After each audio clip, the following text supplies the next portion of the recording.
Hello বন্ধুরা, আজকে একটা নতুন ভিডিও নিয়ে চলে এলাম একটা আমাদের এই গ্রামের মুরগির ক্ষেতেতে। দেখুন কীভাবে নতুন পদ্ধতিতে মুরগি চাষ করছে। এই মুরগিগুলা সাধারণত এই ছোটো ছোটো দেখতে পাচ্ছেন, এই ছোটো ছোটো এই ঘাসগুলো এরা খায়। এরা ঘাস, এই সবুজ সবুজ ছোটো ছোটো ঘাস এগুলো খায়। এদের ওয়েট 3.5 কিলো থেকে 4 কিলো এদের ওয়েট হয়। এরা একটানা 3.5 মাস থেকে 4 মাস একটানা এরা ডিম দেয়।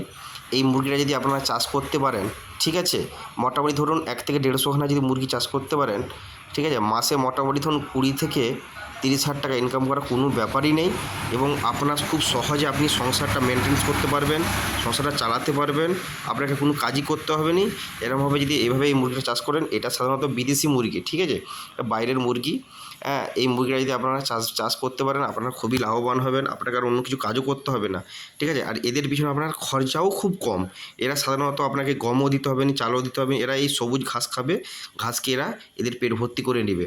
আর এরা যে ডিমটা দেয় কন্টিনিউ ধরুন এবং 3.5 মাস থেকে 4 মাস কন্টিনিউ এরা ডিমটা দিবে।